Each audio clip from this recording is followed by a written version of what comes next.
Better Life Media, America's leading source for life improvement, presents Brian Tracy. Secrets of Self-Made Millionaires.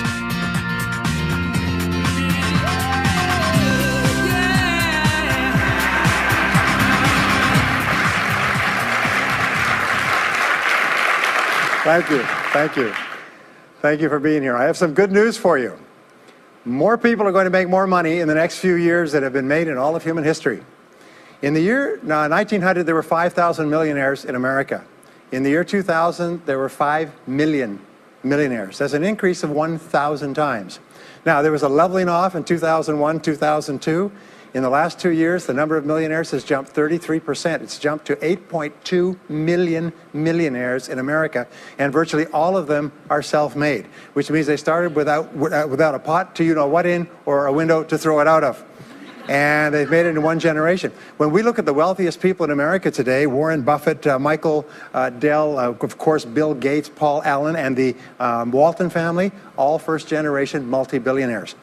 We have a $12 trillion economy today that is growing at the rate of $500 to $600 billion a year, and all that money is going through somebody's fingers, and your job is to make sure it goes through yours and some of it sticks. Is that a good goal for today? And my job is to show you how to do it. The good news is that all the answers have been found. Self-made millionaires have been studied exhaustively. They've been analyzed. They've been interviewed by the hundreds of thousands and millions.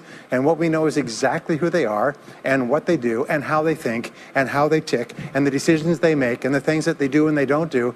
And the wonderful thing is this: if you do what other successful people do, you eventually get the same result that they do. Now, some people say, well, I started off without any money and I don't have any money now. Well, join the crowd. Nobody's got any money. Most people are broke up into their 40s and 50s. So if you're broke today, you're just one of the gang. The only question is, do you stay there? And the answer is no. Now, when I started off in this many years ago, I came from very poor beginnings. I did not graduate from high school. I finished in the half of the class that makes the top half possible. When I left school, I dropped out of high school. I could only get laboring jobs. I was told, by the way, if you don't get a good education, you won't do well in life. Don't get good grades, you won't get a good job. Don't go to college, you won't do well, and so on. And I believed that for a long time until I found there's hundreds of thousands, millions of people who dropped out of high school who went on to become millionaires and billionaires as well. The reason I say that to you, by the way, is don't let it hold you back. Don't let any experience that you've ever had in your life act as a brake on your potential, because there's hundreds of thousands of people who've had it worse than you could ever dream of, who've gone on to accomplish wonderful things. So, I worked at laboring jobs for several years. I worked in construction. I worked on farms and ranches. I worked in factories putting nuts on bolts hour after hour.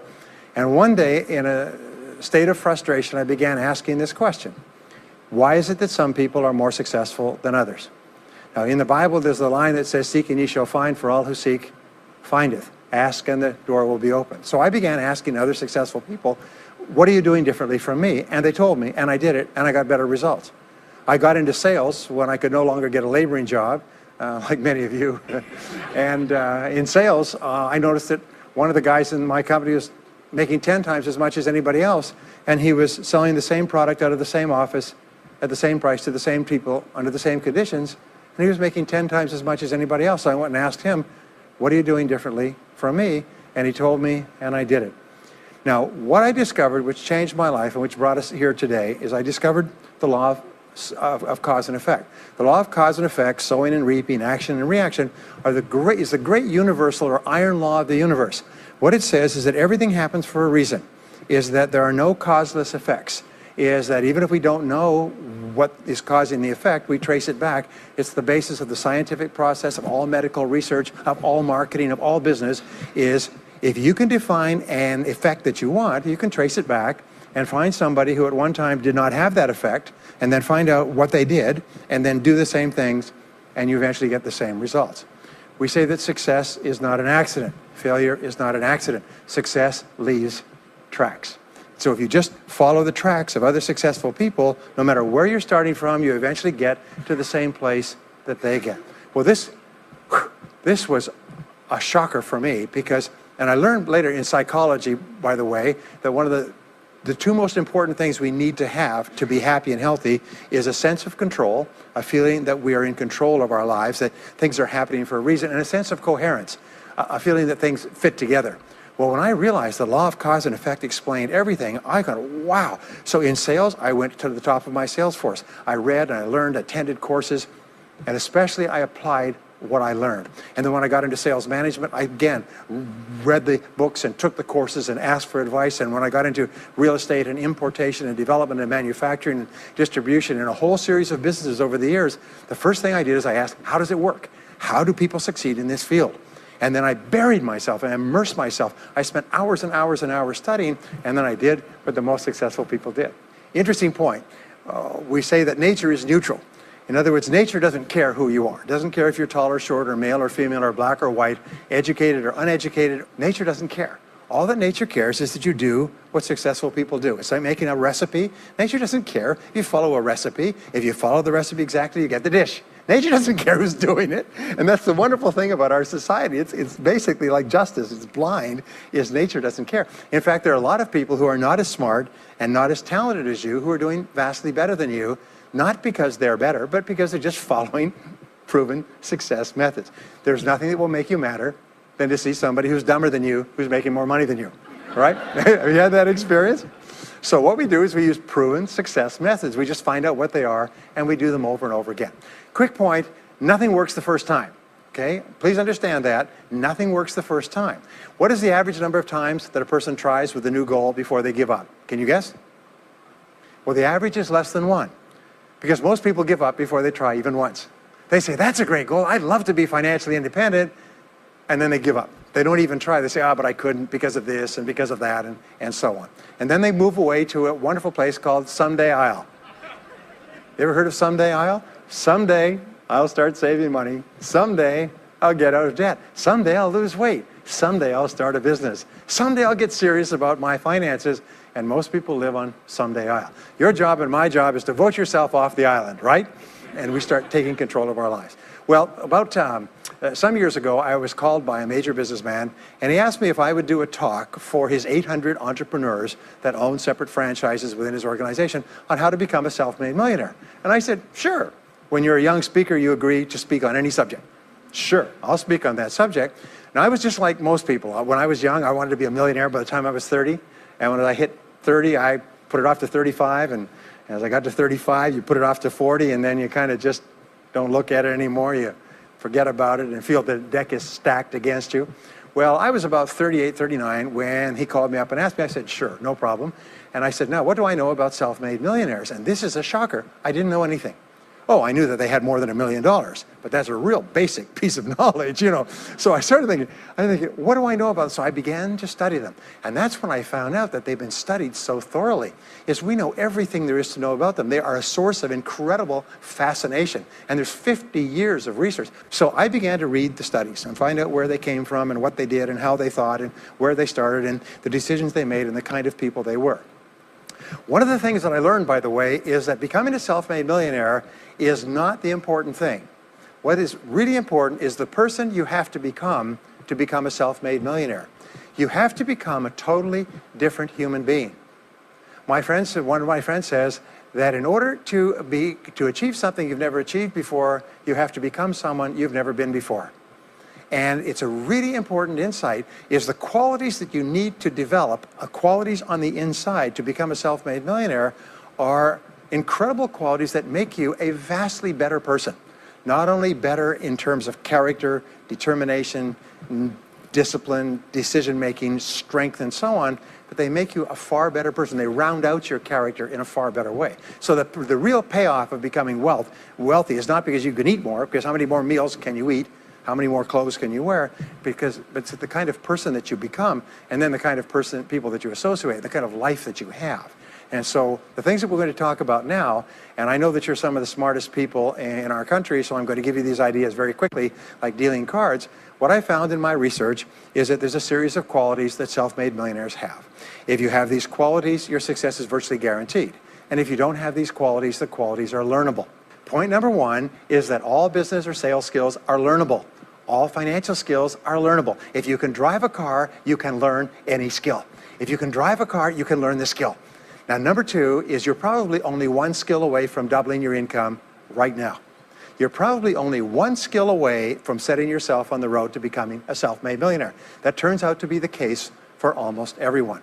And if you don't know what that skill is, maybe over the course of the time we spend together, it'll jump out at you. But whatever it is, you've got to find it out and go to work on it, because it is learnable. It's a learnable skill. People say, well, I've never been very good with money. Well, get over it. The fact of the matter is, you can learn what you need to learn to achieve anything that you want to achieve. So, the success secrets of self-made millionaires. Give yourself a score of 1 to 10, and if you are weak on one of these, it can be enough to hold you back. If you're strong on all of these, then there's no limit to what you can accomplish. The first is to dream big dreams. Dream big dreams. Practice what is called back from the future thinking and project forward. Develop a vision of yourself as happy, healthy, wealthy, thin. Practice what top people practice, which is what is called idealization. You project forward several years and you imagine that your life is perfect in every way. Imagine that you have no limitations. Imagine that you have all the time and all the money and all the friends and all the contacts and all the education and all the experience, and that you could be or have or do anything you want in life. If you could, what would it be? If your life were perfect in 5 years, what would it look like? How much would you be earning? How much would you be worth? What kind of a family life would you have? What kind of health would you have? What kind of car would you be driving? What would your life be like if you could wave a magic wand and make it perfect in every way? Now, what we have found is this is the starting point of great riches, and it's the starting point of great success in life, is for you to have a dream or a vision of a wonderful future. Here's an exercise that we give people in our audiences, is take a sheet of paper and make up what is called a dream list. Now, imagine this is kind of like a kid's Christmas list, and that it just allows you to just run wild and just write down everything that you could think of that you could possibly want. I had a friend who I taught this to, and he got so excited about it, he bought a spiral notebook, and he began writing. And he'd go through the newspaper, and every single thing he saw in the newspaper that was nice, he wrote it down as a goal. He ended up, first time through, with 330 goals. With the end of the month, he had 500 things that he wanted.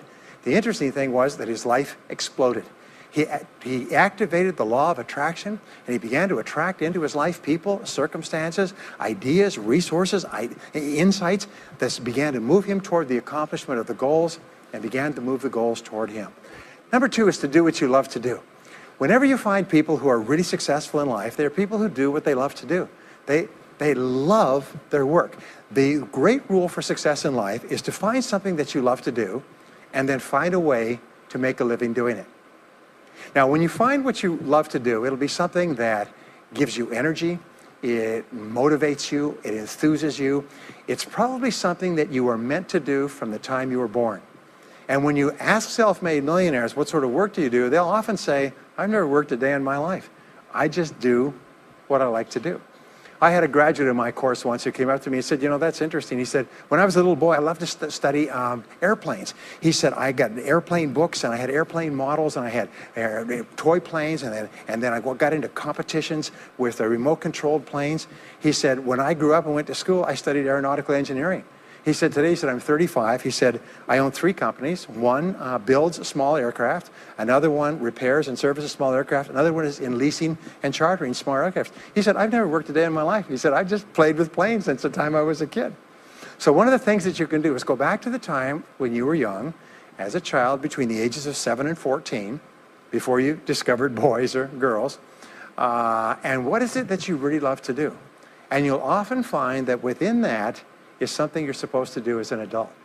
Number 3 is commit to excellence. Now, this is really, really important, and I had a hard time with this as a young man because I was never good at anything. I was never picked for any team, and if I was picked, I was the first person cut. I got lousy grades in every class. I got fired from multiple jobs. I even got fired from a job pumping gas once. Can imagine that, being fired for pumping gas because you're no good. They came out and said, you're no good at pumping gas. How can you be no good? Little old ladies can pump gas, and here I was no good at pumping gas. Anyway, so I got fired. I went from job to job, and then I discovered that all people who are successful are excellent at what they do. You know the old question they asked Willie Sutton, the bank robber, why do you rob banks? He said, well, that's where the money is. Well, being in the top 10% is where the money is. So what you have to do is you have to pay any price and make any sacrifice to get into the top 10% in your field. Now here's the good news. If you're doing what you love to do, you will want to be in the top 10% in your field. If you don't want to be excellent at what you're doing, it means you're in the wrong field. It just means that you're marking time, you're treading water. And there's a lot of people who are in their field and they do their job and they go home at night, they don't think about their work and so on. And this kind of an attitude means that you have no future. You have a very shaky present. That crackling sound you hear is the ice breaking under your feet, okay? And you have no future, because if you're not doing what you love to do and throwing your whole heart into it, you're just marking time. But everybody is designed so that there is something that you love to do that you can do well. And the fact that you love it means that you probably have the ability to excel at it. So make this decision to get into the top 10%. And let me tell you what changed my life. Here I was struggling in my late 20s, and I learned this. It was a breakthrough thought. Is that everybody's in the top 10% started in the bottom 10%. Everybody who's doing well was once doing poorly. Everybody who is at the top of your field today was once not even in your field at all and didn't even know it existed. What that means is that if you're willing to pay the price and work hard and make the sacrifices, you can get into the top 10%. Now, how long does it take? It doesn't take a week or a month. Most people are really impatient. And to achieve mastery in your field takes 5 to 7 years. People say 5 to 7 years. Geez, I'll be 5 to 7 years older before I start enjoying the big rewards. Well, how much older will you be in 5 to 7 years anyway? Now, here's an important point. Are you ready? The time is going to pass anyway. The time is going to pass. 5 to 7 years from now, 5 to 7 years will have passed. The only question is, are you going to be at the top of your field, or you're still going to be down there with the mediocre 80%? And the wonderful thing is this is nobody's better than you, and nobody's smarter than you. If anybody else is at the top of their field, it means that you can be at the top of your field. Just go to them and find out how they got there, because they started at the bottom. Now, it may take longer for some people and less for others, but everybody who puts one foot in front of the other and keeps moving eventually gets there. And that's where all the rewards are. And not only that, that's where all the joy in life is. When you're really good at what you do, you feel wonderful about yourself. You're respected and esteemed by everybody around you. You can write your own ticket. You can open any door when you're good at what you do. Because you get up in the morning and you know you're good. And that is more important than the rewards that go with it. The next key is to develop your unique talents and abilities. Every single person is designed from infancy with special talents and abilities that, if you develop them to their height, can enable you to accomplish anything you want in life. Everyone is genetically structured to be able to do something superbly, to do something they enjoy, to do it well, and to get great satisfaction from it. Peter Drucker often asks the question, what are you good at? What are you good at today? What should you be good at? What could you be good at? What will you be good at? And so one of the questions that we ask is, looking back in your life, what has been most responsible for your success up to now? What has been most responsible in the past? What is it that you have done that has gotten you the best results? Because as we said before, success leaves tracks. And if you look back into your past, you'll often find indicators that guide you to your future. Do you remember that fellow that won $300 million in the lottery? He was a high school physics teacher. And they asked him what he's going to do with it. He said he's going to take a week off and then get back to work, because he doesn't want to give up his job teaching high school physics, because he loves his work so much. That is a person who's in the right place for him. And now he can just drive to it in a nicer car. Anyway, now the next key to becoming a self-made millionaire is to see yourself as self-employed. What we found is the top 3% of adults in our society see themselves as self-employed. They see themselves as in charge of their own lives. When I started off my career as a young man, I was 21 years old, working as a construction laborer, living in a one-bedroom apartment, broke, taking buses 2 hours every morning to get to work, and buses 2 hours to get back. I still remember that, and I still remember a light going off one evening. I was sitting there in my little apartment, in my little kitchen alcove, and I suddenly realized that I was responsible, that I was in charge of my own life, that no one was coming to the rescue. And it was one of the great turning points in my life. So what you find is that all exceptional people are highly responsible people. They look upon themselves as self-employed. Sometimes I'll ask an audience, I'll say, how many people here are self-employed? And some people will raise their hand and some won't. I'll say, now what's the true answer to this question? And the true answer is that everyone is self-employed. The biggest mistake you could ever make is to ever think you work for anyone else but yourself. Even if someone else signs your paycheck for you all your life, The most valuable people in any organization are the people who treat the company as though it belongs to them. They see everything that happens as affecting them personally. They're not the 9-to-5ers, the no-hopers that say, yeah, well, I go to work. When I'm not at work, I don't think about my work. These people, somebody has told them that's a clever way to think. It's the way losers think. Winners think about their company, and when they're not there, they think about how they can do it better. When something happens in their company, they take it personally because they see themselves as highly responsible. As a result, they're paid more, they're given more educational opportunities, they're promoted faster, and these are the people that eventually, like cream, rise to the top of every organization and every industry, the top 3%. The next key to becoming a self-made millionaire is to develop a clear sense of direction. Developing a clear sense of direction means that you need to become intensely goal-oriented. We find that all successful people are goal-oriented. There's an old saying, you can't hit a target that you can't see. You've got to know what you want in every area of your life. Some years ago, I worked with the Hunt Oil Company in Texas. The Hunt Oil Company was founded by H.L. Hunt, who became the wealthiest, self-made, multi-jillionaire billionaire in the world. At his peak, he owned 200 companies and had a royalty income of $3 million a day. Most phenomenal man, by the way. And he was interviewed by a friend of mine on television before he died in the early 70s. And he was asked, what are the secrets to success? He said, the keys to success have only been two through all my life, and I will tell you what they are. He said, number one, he said, decide exactly what it is you want and write it down and make a plan to achieve it. And number two is determine the price you're going to have to pay to get it and then resolve to pay that price. Now, where the law of sowing and reaping cause and effect, I learned an additional point to that. I learned that your current life today is the result of the price you've sown up to now. Is whatever you've put in, you get out. So whatever you're getting out today is a result of what you've put in. If you don't like what you're getting out, what you have to do is you have to put in something different. What I found is this, is that life is always just in the long run. So therefore, life says this, is there's a price you have to pay, and there's two qualities. First of all, you have to pay the price in full for your success of study, preparation, hard work, and so on. And second of all, you have to pay the price in advance. You don't get it afterwards. The way the world works is first you put in what you need to put in, and then you get out the rewards. So you have to ask yourself, what is the price that you have to pay to achieve the success that you desire? And you have to write it down and make a plan and work on it every day.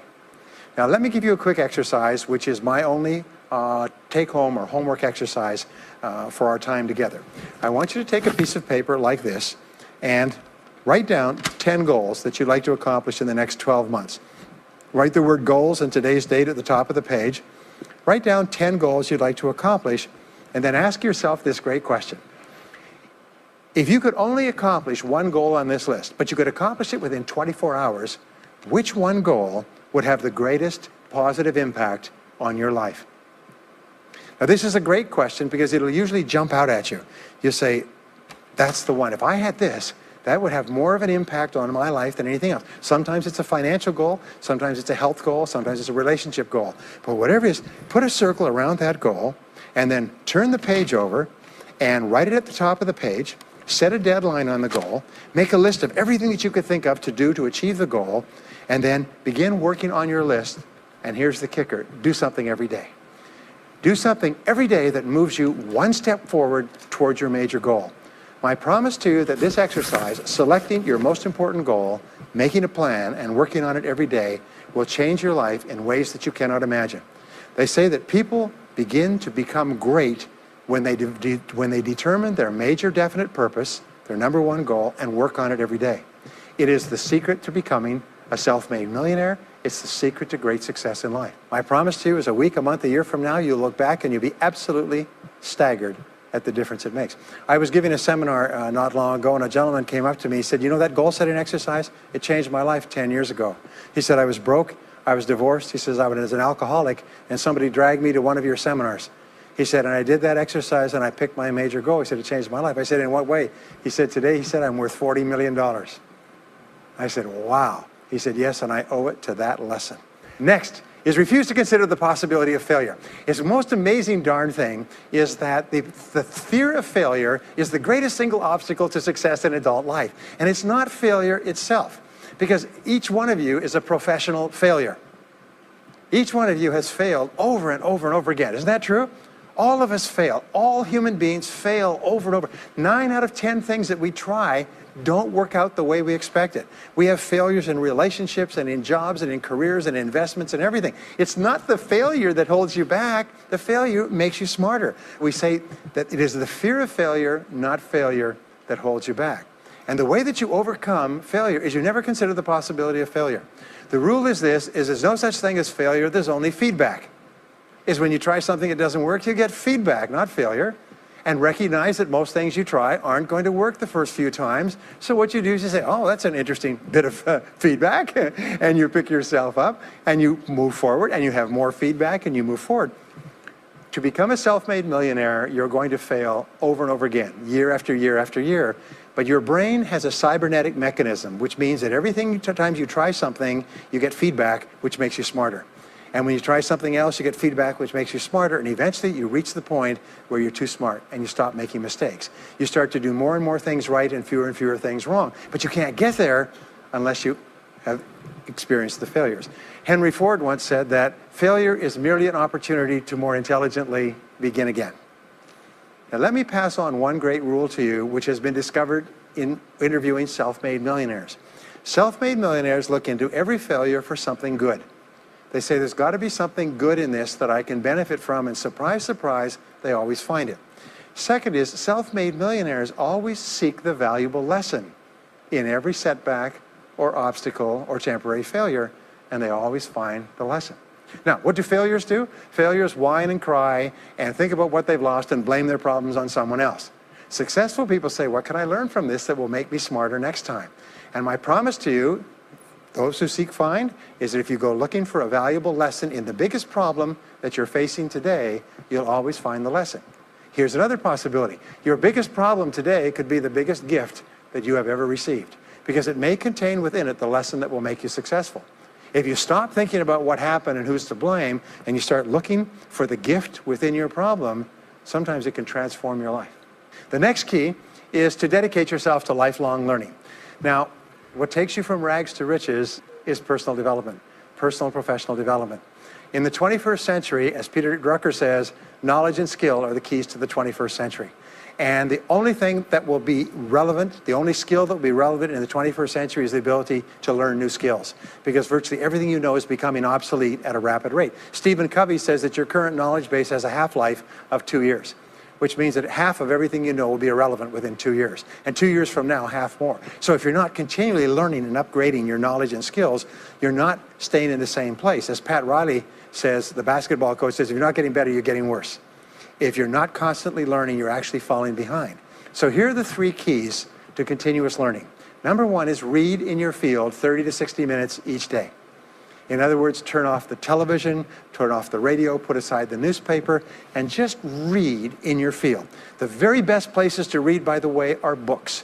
Read books, the best-selling books written by the most successful people in your field, because books contain a wealth of riches that can enable you to function at a far higher level, to get much better results than you could before. So read 30 to 60 minutes a day. I've had people tell me, countless people over the years, that reading an hour a day has doubled and tripled their income within a year. The second thing you do is take every course that you possibly can. The courses and seminars that are available to you in your field that are given by professionals are courses that have been developed over years and years and years. They have been tested and tested and tested. The person who is talking to you for several hours has spent thousands of hours learning their subject. They have dry tested this or done test runs with thousands of other people. When you take a course, you can learn enough information in 1 or 2 days, more than you could learn in 2 or 3 years or maybe even a lifetime, all distilled and put together. People say, I can't afford a course. You cannot afford not to buy books. You can't afford not to go to courses. Some years ago, I had a dentist, and he was a very successful dentist. I was recommended to me by a friend. And this dentist retired at the age of 53. And just before he retired, he sold his practice for about $2 million. Just before he retired, he told me why. He said about 8 years before, he had attended a dental congress in Hong Kong. This is from California. He'd flown all the way to Hong Kong to attend this international dental congress because there were specialists giving private lectures, sort of plenary sessions on the side. And he attended this session, and it was on particular technique of cosmetic surgery that this dentist had developed that no one else knew, where you could basically straighten out a person's entire front jaw so they look beautiful at a very low cost, at a very high level of effectiveness. He came back and he began implementing this in his practice. People began flying from 500 to 1,000 miles away. Every dentist sent their families, members, and themselves to this dentist. He was able to charge whatever he wanted to charge. He said 8 years later, he retired as a self-made millionaire at the age of 53 to enjoy his money for the rest of his life from what he learned from one session at one convention at one course. Now, that is a true story, and maybe it's an exception, but you can never tell where the information is going to come from. The third way that you can upgrade your skills is listen to audio programs in your car. The average driver drives 500 to 1,000 hours a year, 25 to 50,000 miles. If you listen to audio programs in your car, according to the University of Southern California, you will get the equivalent of almost full-time university attendance just listening to learning material as you drive around. It can totally and profoundly change your life. Very, very important. Here's an interesting point. The more you commit yourself to becoming the best person you can be, the more you like yourself and respect yourself. The more energy you have, the bigger goals you set for yourself, the more you persist.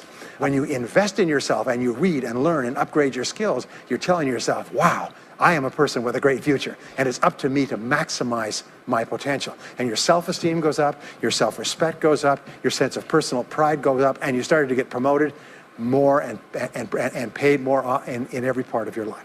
Well, the next is to develop a workaholic mentality. In our society today, you hear all these people talking about take it easy, have balance in your life, relax, lean back, have fun at work, happy, get along with your coworkers. This is loser talk. Loser, loser, loser. Now, there's a time in your life when you can back off, all right? You can take it easy. But that's when you've made it, not before you've made it. Because before you've made it, you're in a competition with hundreds of thousands of millions of other people, like at the Olympics, who also want to make it. And in order for you to win, you are going to have to work harder and work better and work smarter than they do. So the rule is to develop a workaholic mentality. What does this mean? It means that you start a little earlier, you work a little harder, and you stay a little later. Use what I call the 40-plus formula. The 40-plus formula says that working 40 hours a week gets you survival, and that's all. You work 40 hours a week, you survive. You make no progress. You don't go ahead. You just barely hang on. Every hour that you invest in your work or yourself over 40 is an investment in your future. So you can tell what your future is going to be with unerring accuracy by looking at how many hours over 40 you put in. Now, how many hours does the average self-made millionaire in America work until he passes the $1 million mark? 59. Some of them work 70, 80, 90. The average is 59 hours. How much does the average top executive work? 59 hours. So that's rule number one, is the hours you put in over 40. If people say, well, my office is locked and I can't get in more than 40 hours a week, then good. Then spend the rest of the time investing in yourself, getting better at your work when you do it. Now, here's my second principle, and this principle changes your life. It is this, is work all the time you work. When you work, work, don't play.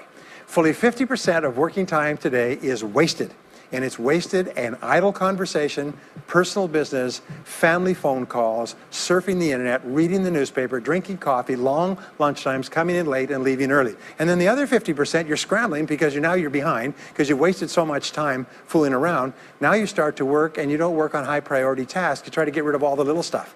So what happens is the big tasks begin to build up like an avalanche overhang, and they cause enormous stress. And you go home at night and you're thinking about this job, I've got to get this project finished, but I can't discipline myself to stop talking to my coworkers. Every time one of them comes in, like automatic, like a conditioned response, it's blah, blah time. Chatter, chatter, chatter, chatter, chatter, chatter, chatter, chatter. No, what you have to do is work all the time you work. If someone comes in and says, hey, you've got a minute to talk? You say, yes, but not now. Why don't we talk after work? Meanwhile, I've got to get back to work. I'll tell you what, why don't you go down the hall and ruin his career? But don't stand here and ruin mine. It's really important. There's a great story of a little girl goes to her mother and says, Mommy, why is it Daddy always brings his briefcase home and he works in the evenings and he works on the weekends and he doesn't spend any time with the family? And she says, well, honey, you have to understand, Daddy can't get all his work done at work, so he has to bring it home. She said, why don't they put him in a slower class? Next key is to get around the right people. This is a key for becoming a self-made millionaire, is get around the right people. Dr. David McClellan at Harvard did studies for 25 years looking into why it is that some people succeeded greatly in life. What he found was as much as 99% of your success in life is going to be determined by what he called your reference group. Your reference group are the people with whom you habitually associate. They're the people that you associate with at work, the people you associate with home, your church, your political party, your social circle. What he found in working with people is that changing a person's reference group totally transformed the way they think. Why? It's because we are like chameleons, and we absorb through the skin the attitudes, the opinions, the behaviors, the style of dress, the style of speech of the people with whom we associate most of the time. If you start to associate with winners most of the time, you find that they have a totally different worldview. They're positive, they're upbeat, they're focused, they're learning, they're growing, they're positive at what they're doing, and you start to become like that.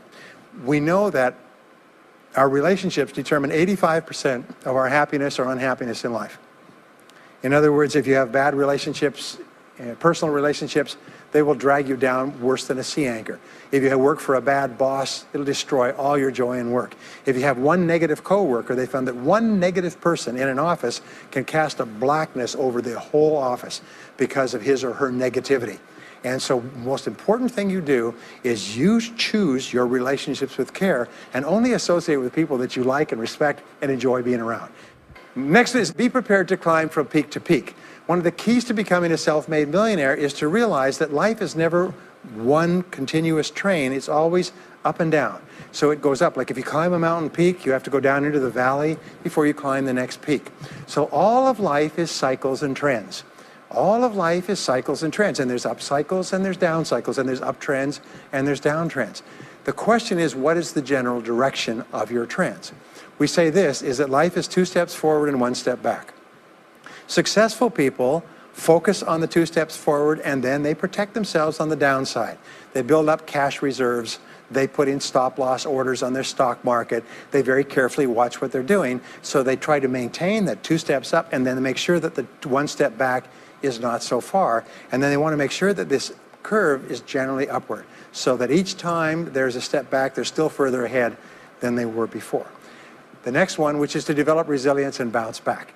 Developing resilience and bouncing back is one of the key qualities of self-made millionaires because, as I said right at the beginning, most things won't work. This is a very interesting point, is that you're going to be knocked down over and over again. And what we know, as my friend Charlie Jones says, is you have to bounce, don't break.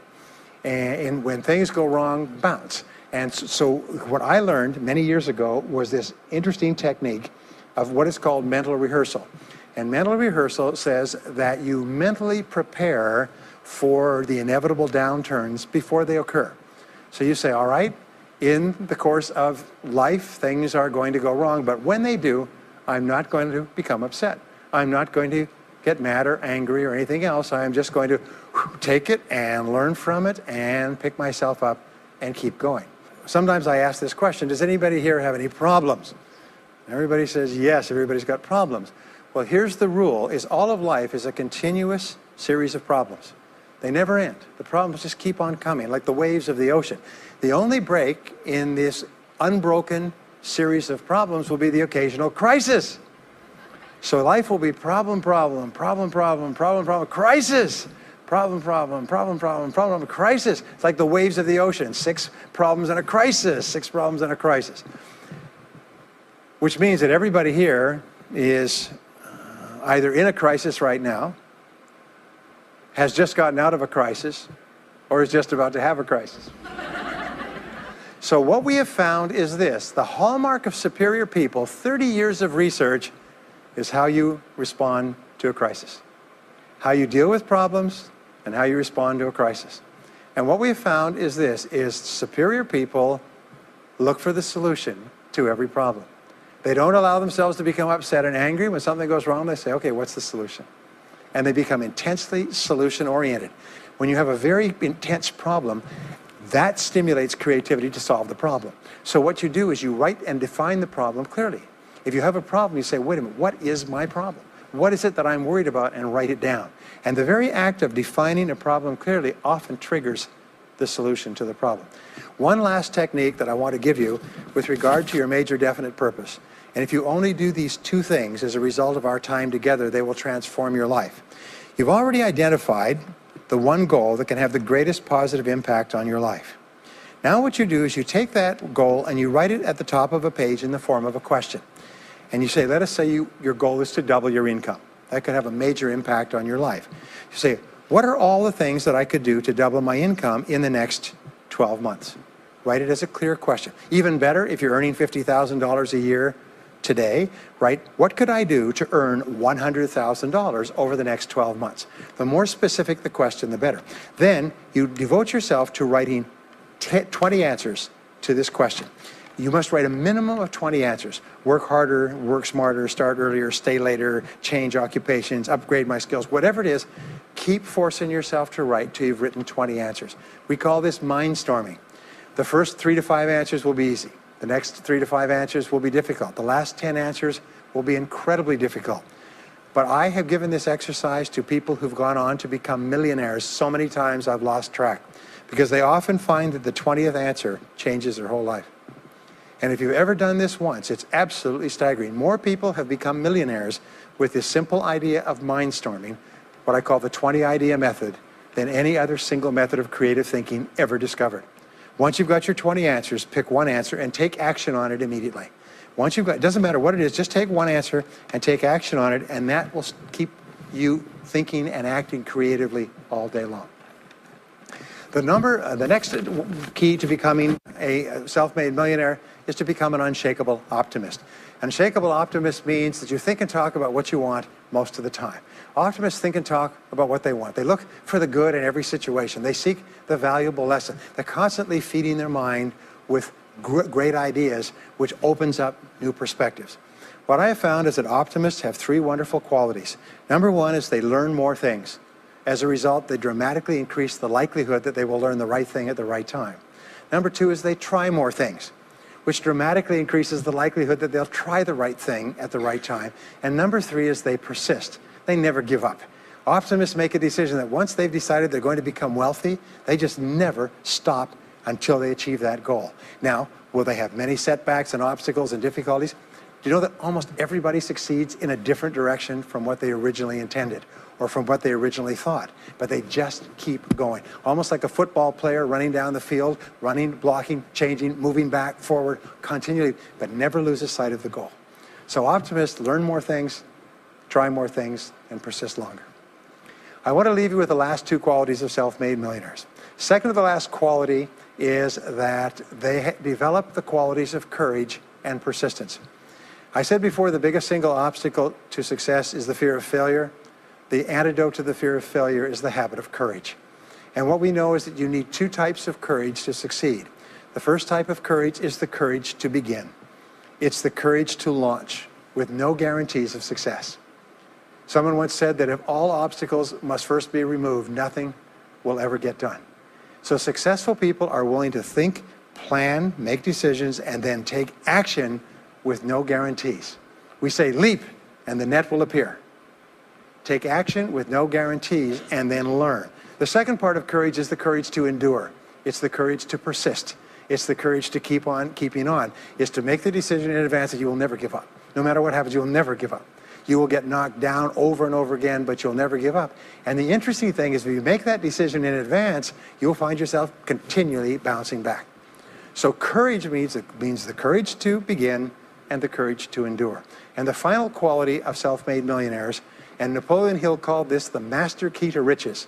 After studying 500 of the richest people in American history, he said it's the quality of self-discipline. It's the ability to make yourself do what you should do, when you should do it, whether you feel like it or not. The quality of self-discipline is the quality that will make you a big success. It's the ability to force yourself to do what you know you should do. And here is the wonderful discovery. Persistence is self-discipline in action. Every time you persist, you build your self-discipline. Every time you practice self-discipline, you build your ability to persist. And the 2 of them are tied into your self-esteem.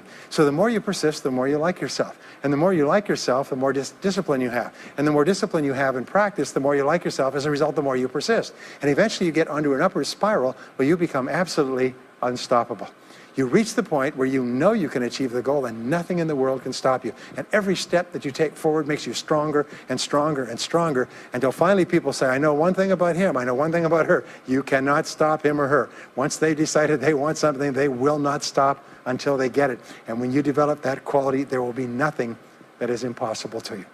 So let me just leave you with these last points. We're living at the very best time in all of human history. More people are going to make more money in the next few years than have ever been made in all of human history. More people are going to become millionaires and are becoming millionaires today at a faster rate than we've ever thought possible. And no one is better than you and no one is smarter than you. And if you do what other self-made millionaires do, then nothing in the world can stop you from eventually getting the same results as other self-made millionaires. And I hope you do. Thank you very much.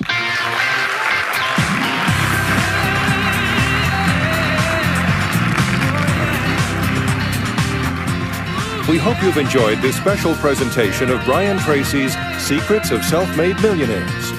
If you would like to own a copy of this program or any of Better Life Media's programs, please visit our website at betterlifemedia.com, where you'll find all types of valuable life improvement information.